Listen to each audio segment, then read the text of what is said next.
Welcome to Super Nintendo World at the Universal Parks.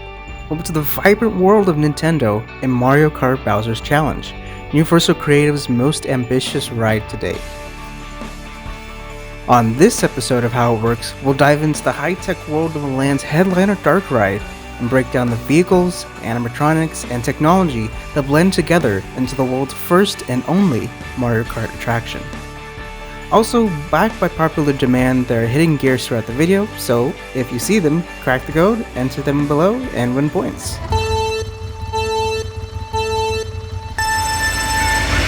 Located at Universal Studios Japan, Universal Studios Hollywood, Universal's Epic Universe, and Universal Studios Singapore, Mario Kart Bowser's Challenge is an interactive Mario Kart race experience. The main queue lures riders into Bowser's ominous castle, located at the focal point of the land near Mount Beanpole. Inside, multiple props line up the plot where Bowser has challenged Mario to a race of his own design. Further in, guests encounter Bowser's enemy factory where we can see bombs being made thanks to AK holographic displays from Looking Glass. After preparing for the race, riders will pick up their visor mounts before heading to the station. Racing through multiple iconic scenes from the game series, each of the ride's vehicles is packed full of technology to bring the world of Mario Kart to life. Organized into groups of 4, riders board 2 per row into their Team Mario hover kart vehicles. While these cars have been upgraded, they aren't actually new to the world of theme parks. Originally manufactured by MTS Systems, these tracked cars used on Bowser's Challenge actually date back to the late 1990s for Universal's Cat in the Hat ride at Islands of Adventure. With a simple powered rail design, the vehicles receive power and movement directions from the rail through bus bars that allow for a firm connection, even while in motion. Steered by running wheels on the rail, 2 motorized wheels pinch the sides of the rail on the lower half in order to provide traction. In order to establish their location, the cars use scene-based sensor tracking, motion encoders, and rail sensors while reporting back to the ride's control system. Mounted on top of the vehicle base is the main rider car that can rotate where needed. Inside the vehicle are game control steering wheels and tethered AR headsets for each rider. All of this is powered and controlled by the vehicle's processing system, which not only communicates with the ride system, but also with the ride's game control system. Where Mario Kart Bowser's Challenge stands apart from other rides is with the first theme park integration of augmented reality that drops characters into your world. To achieve this, riders are fitted with a visor created by Tact prior to boarding.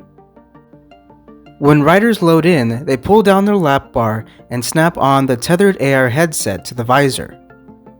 Mario Kart Bowser's Challenge utilizes a custom Mirror Prism Pro from Mirror Reality.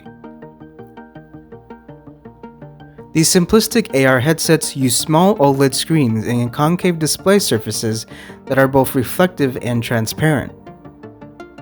The whole system works somewhat on the principle of Pepper's Ghost, a hologram-like practical effect from the 1800s.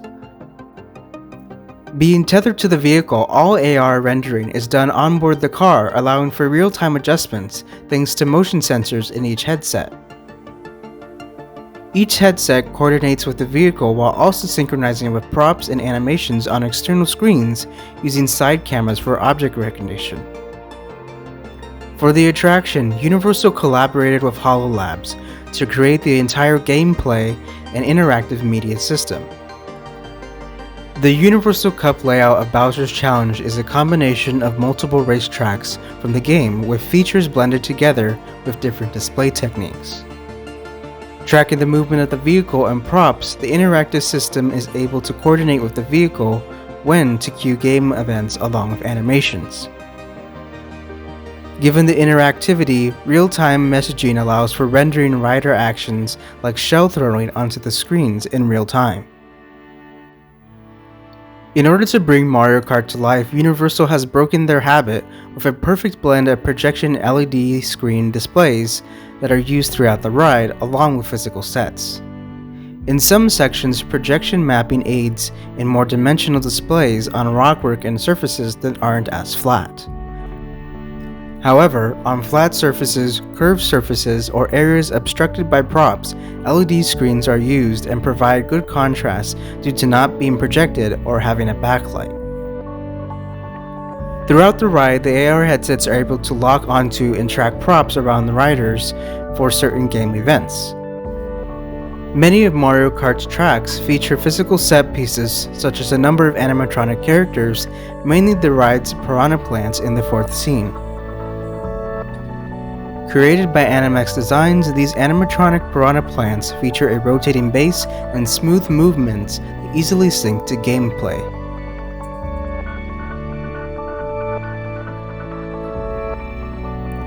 While Mario Kart Bowser's Challenge may seem like a slow-moving dark ride with some moderate interactivity, it's actually far from just a video game ride.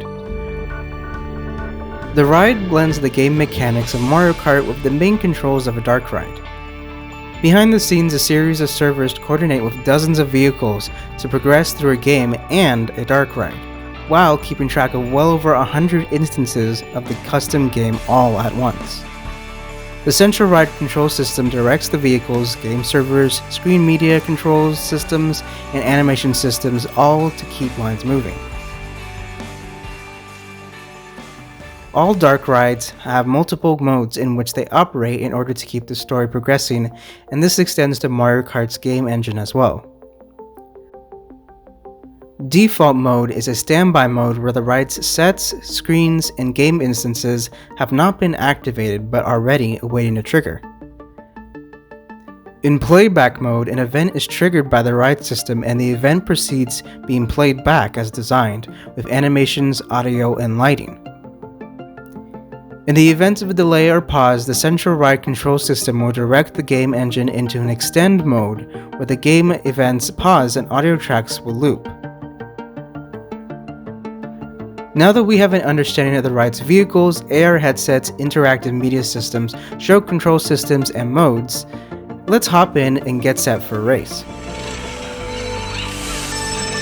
Shooting off from the Royal Raceway, riders quickly whip into the classic Mario circuit featuring a chain jump and a thwomp with a projected face.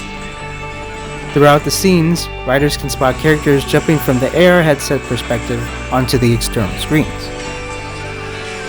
Next up is Piranha Plant Slide, featuring the Animax figures we saw earlier, specifically the middle one. Rather than facing riders to a big giant screen, the only projections here are the projection mapped props. Weaving through the Dolphin Shoal section, riders continue to shoot shells and steer their vehicles as they head towards the Twisted Mansion section.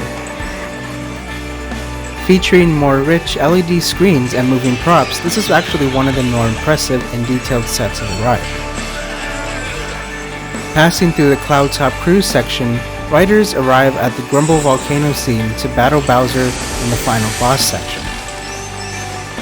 On the last leg of the race, riders warp over to the iconic Rainbow Road featuring the vibrant road and energetic soundtrack. Rainbow Road is assisted by projecting onto the track surface to convey speed before riders reach the end. If at the end of the race all riders have collected over 100 coins each, a Team Mario win will show at the finish line. If not, an alternate Team Bowser ending will show. After the finish line, vehicles will quickly proceed back to the station where guests can remove their AR headsets, place them back in their lap bar, and, say it with me, exit through the gift shop. And that's how it works. If you enjoyed this deep dive, please subscribe and ring the bell to help us engineer curiosity. Comment below your thoughts on Mario Kart Bowser's Challenge and more. Thanks for watching, stay curious, and we'll see you in the parks.